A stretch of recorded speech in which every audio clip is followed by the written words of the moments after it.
The results are in for the Missouri primary. We have the results scrolling at the bottom of your screen right now. And as you can see, we also have team coverage of some of the hottest races. Yeah, political editor Mark Maxwell is answering your questions. Mercedes McKay has reaction to Wesley Bell defeating Cori Bush. But let's start with our own Holden Kurwicki, who has reaction to two congressional amendments that have both failed. Holden? Oh, Landon and Michelle, Amendments 4 and 5 may have been the most hot-button items on the entire ticket yesterday. They sought to reshape how Missouri state government works and how it's funded, but ultimately both items were rejected by Show Me State voters. Amendment 4, which proposed a substantial change to the state ballot initiative petition process to require citizen-led amendments to win in every congressional district, was overwhelmingly rejected, with more than 80% of voters saying no. It was a similar outcome for Amendment 5, which sought to phase out the state income tax while allowing lawmakers in Jefferson City to increase sales and property taxes. Ultimately, 83% of the voters rejected that amendment as well. I think when we look at Amendments 4 and 5, we see the kind of distrust in institutions and government. We're not going to turn over our voices to you or trust you to implement tax policy that we don't know. So I think that is part of the national mood. We're the show me state, and I think people wanted to be shown what they were getting to replace the income tax. And I think that, as Anita said, I think it just comes down to that distrust of institutional government. Despite the overwhelming rejection at the ballot box, 5 on Your Side political analyst Anita Manion says she expects this to be not just the first attempt by Missouri Republicans to try and change these laws. She said she expects these initiatives to be put forward on future ballots, just with revised language. For now, I'm going to send it back to you in the studio. Excuse me. I'm going to switch ears over to another highly contested race. That was in Missouri's 1st congressional district between Cori Bush and Wesley Bell. Let's go over to Mercedes McKay, who has a breakdown of what was a big night for the Bell campaign. Yeah, good morning, Holden. The people of St. Louis City and County have spoken. Wesley Bell's fight for his seat continues to the November election. As we know, a lot of eyes were on this race as Cori Bush and Bell went head-to-head for the second time. Bell unseated Cori Bush 2 years ago and was victorious once again. Take a look at the results. Bell had a huge lead over Bush. During his speech, Bell promised to hold people accountable. Now, he sits on the House Oversight Committee, which is focused right now on the Jeffrey Epstein files and releasing those files. But he also made it clear he is focused on Missouri. The race was called early, which really stunned Bush's supporters. During her concession speech, she blamed Bell's AIPAC money, a smear campaign, and big corporations as the reason she lost Missouri's 1st congressional district. But he ran a whole campaign on smears and nothing about what he's done because he hasn't done anything, and nothing about what he will do because he doesn't know. So when I get a question about, well, what is the plan? What's the next goal? Man, we working for St. Louis. We got stuff to do.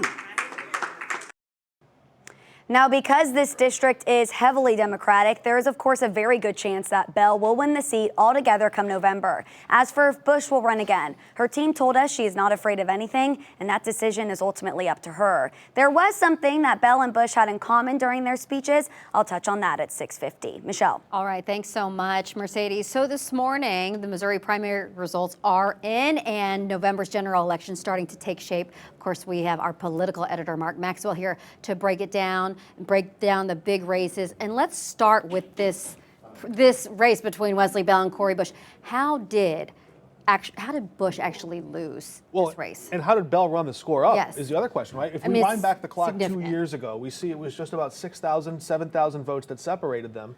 Cori Bush holding turf, holding ground in the city. You go back and update it, look at that number, it goes, wow, 5 times as big. So the number of voters that flipped basically to Wesley Bell by a factor of 5 right there. So when you have another candidate or another campaign who's outspending you, when you have Wesley Bell who has more money, he has all the paid media, what do you need to balance that out? You need earned media. You need to go to the local press. You need to go to reporters. You need to get your message out anywhere you can.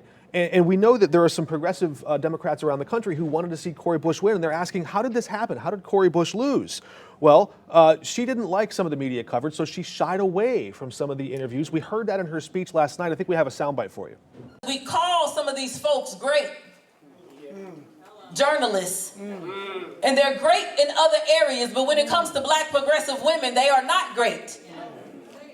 They use their platform to discredit and to villainize. They use their platform to try to go get a job with CNN or MS Now or Fox News. Just at me next time. If I'm going to explain why. I have some text messages I want to read you. Okay. From Cori Bush's husband here. He told me that after some of our recent reporting, I know you're using this as a stepping stone from this small St. Louis media town to hopefully Fox, CNN, Washington Post, CBS, Politico, or any real news site. Okay. I told him I've got plans to stay. Well, it doesn't really matter anyway. And St. Louis, by the way, is the 24th or 21st largest market in the country. So it's not a small market by any means. And this is where you're representing. The point I'm highlighting is that there is a path to talk to viewers. There is a path forward. And so when you look at the strategy here, the strategy was to avoid press scrutiny, avoid questions about your record, avoid all that, and hope it works out. We see how that worked out here. Right. Well, the earned media. And you did reach out to her several times. Oh, yeah. She had a chance to be on this show, on these airwaves all the time. I just think that they're going to have to recalibrate, do some reflection. We didn't hear that in the speech last night. That's what today and the next few days are for them to sit back and think, okay, where did we go wrong? We know several people in her campaign disagreed with her. They thought she should have done more earned media, should have taken more hard questions. She didn't want to do that. So we're seeing the result here. And now, two cycles in a row, she's lost here to Wesley Bell. And what other, do we have time to talk about the other big races, or are we doing that in the next hit? We certainly can. I mean, let's take a look at the 2nd Congressional District. Fred Wellman narrowly escaping Joan Von Dross. And this is interesting. Look at the total number of Democratic votes in the 2nd Congressional District, 85,000. If you're a Democrat, you want that number to be bigger than the Republicans because they had all those amendments on the ballot. They had everything going on in the county with the Democrats running for St. Louis County. But look at this. The Republicans in the same district outnumber them just in the primary, 86,000. So if you're Ann Wagner, you're feeling pretty good about the number of voters that are pulling a Republican ballot, what that might portend for November. Yeah, and no surprise there, really, right? No, for Ann Wagner, no. No surprise that she is the winner. The surprise, I think, is the fact that more Republican voters showed up in this 2nd Congressional District than did in the first, or in the Democratic side, rather. Mm-hmm. Okay. And we have, 99% reporting, so this is a done deal. Is there anything that's left lingering this morning? In terms of, well, let's see. I mean, if we got into some of these smaller races, we could probably see if some of those are a little closer, but maybe we'll do that later on. Okay. All right.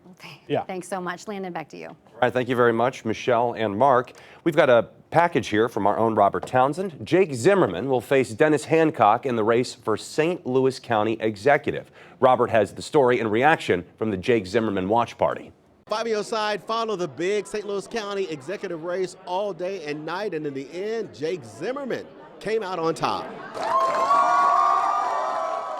Right after the polls closed, dozens of supporters packed this Clayton Residence Inn hotel for Zimmerman's watch party. For the past 15 years, Jake Zimmerman served as the county assessor. He also previously served 4 years in the Missouri House. In Tuesday's primary, Zimmerman defeated Missouri State Senators Brian Williams and Angela Walton Mosley and became the Democratic nominee for the St. Louis County executive seat. Jake says he's ready for the tough job ahead. If you are interested in making things better, if you are interested in ending the drama, if you are interested in giving us a St. Louis County government that once again the people of this community can be proud of, then I look forward to welcoming you into the rest of this fight. We're proud of our team, and we take our hat off to the fact that today we came up short. But again, we're proud of the campaign we ran. So now Zimmerman will face Republican Dennis Hancock for the general election in November. Robert Townsend, 5 on your side. The Republican nominee, Councilman Dennis Hancock, for St. Louis County Executive, was in the 5 on your side studio when the Democratic race was called, and here was his message to voters. I think that what we're going to be talking about is my record. I have a record that I'm very proud of. I think that when you compare my record to the county assessor's record, I think that people are going to be are going to have a real choice in November, and I hope that they take that into consideration as they go to the ballot box. We've got all the election results right now on our website, ksdk.com. You can also text the word results to the number on your screen. We have more election coverage coming up later in our newscast. But right after this break, what you can buy